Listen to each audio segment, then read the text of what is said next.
ನಮಸ್ತೆ ಎಲ್ರಿಗೂ ಒನ್ ಕರ್ನಾಟಕಕ್ಕೆ ಸ್ವಾಗತ. ನೀವಿನ್ನು ನನ್ನ ಯೂಟ್ಯೂಬ್ ಚಾನಲ್ಗೆ ಸಬ್ಸ್ಕ್ರೈಬ್ ಆಗಿಲ್ಲ ಅಂದರೆ ದಯವಿಟ್ಟು ಸಬ್ಸ್ಕ್ರೈಬ್ ಮಾಡ್ಕೊಳ್ಳಿ. ನಿಮಗೆ ಹೆಚ್ಚಿನ ಅಪ್ಡೇಟ್ಗಳು ಸಿಗ್ತಾ ಹೋಗುತ್ತೆ.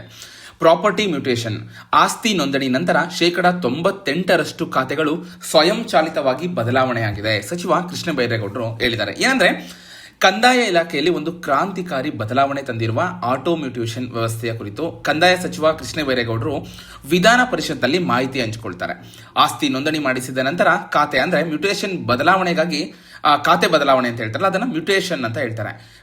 ಒಂದು ಕಚೇರಿಗಳಿಗೆ ಅಲೆಯುವ ಮತ್ತು ಮಧ್ಯವರ್ತಿಗಳ ಮೊರೆ ಹೋಗೋದಕ್ಕೆ ಕಡಿವಾಣ ಹಾಕಲಾಗಿದೆ. ರಾಜ್ಯ ಕಂದಾಯ ಇಲಾಖೆ ಜಾರಿಗೆ ತಂದಿರುವ ಈ ಆಟೋ ಮ್ಯೂಟೇಷನ್ ತಂತ್ರಜ್ಞಾನದಿಂದ ಸದ್ಯ 98% ಖಾತೆಗಳು ಸ್ವಯಂಚಾಲಿತವಾಗಿ ಬದಲಾವಣೆ ಆಗ್ತಿದೆ ಅಂತ ತಿಳಿಸ್ತಾರೆ. ರಾಮೋಜಿಗೌಡ ಅವರ ಪ್ರಶ್ನೆಗೆ ಉತ್ತರಿಸ್ತಾರೆ ಇವರು.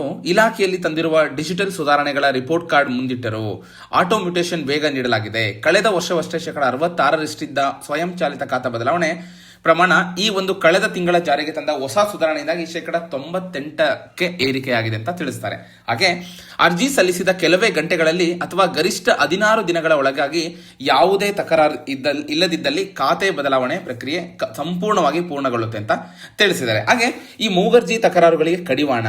ಹಿಂದೆ ಏನಾಗ್ತಿತ್ತು, ಕಂದಾಯ ನಿರೀಕ್ಷಕರು ಅಂದ್ರೆ RI ವಿನಾಕಾರಣ ತಕರಾರು ಅರ್ಜಿಗಳನ್ನ ಸಲ್ಲಿಸಿ ಪ್ರಕ್ರಿಯೆ ವಿಳಂಬ ಮಾಡ್ತಿದ್ರು ಎಂಬ ದೂರುಗಳಿತ್ತು. ಈಗ ಅದನ್ನ ಹೋಗಲಾಡಿಸಲು ಸರ್ಕಾರ ಈಗ ಒಂದು ಕಠಿಣ ನಿಯಮವನ್ನ ಜಾರಿಗೆ ತಂದಿದ್ದಾರೆ. ಅಂದ್ರೆ RIಗಳು ಏನಿದ್ದಾರೆ, ಅವರು ರೆವಿನ್ಯೂ ಇನ್ಸ್ಪೆಕ್ಟರ್ ಅಂತ ಹೇಳ್ತಾರಲ್ಲ, ಅವರು ಯಾವುದೇ ಒಂದು ರೀಸನ್ ಕೊಡಂಗಿಲ್ಲ. ಇನ್ನು ಮುಂದೆ ಆಸ್ತಿ ವಿಚಾರದಲ್ಲಿ RIಗಳು ತಕರಾರು ಸಲ್ಲಿಸುವಂತಿಲ್ಲ.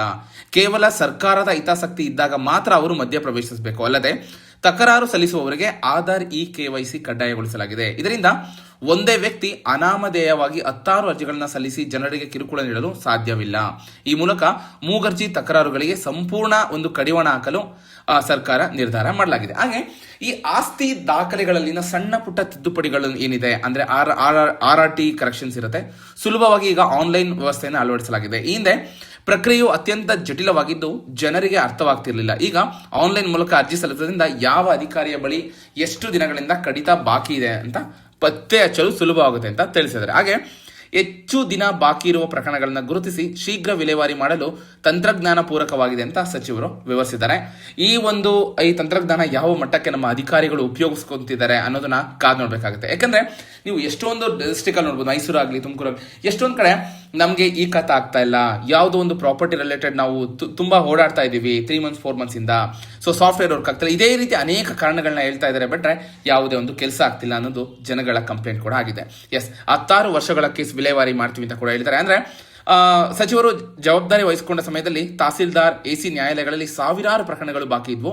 ಇವುಗಳಲ್ಲಿ ವಿಲೇವಾರಿಗಾಗಿ ಬೆಂಗಳೂರು 8 ವಿಶೇಷ ಜಿಲ್ಲಾಧಿಕಾರಿಗಳು ಹಾಗೂ ರಾಜ್ಯಾದ್ಯಂತ 27 ವಿಶೇಷ ACಗಳನ್ನು ನೇಮಕ ಮಾಡಲಾಗಿದೆ.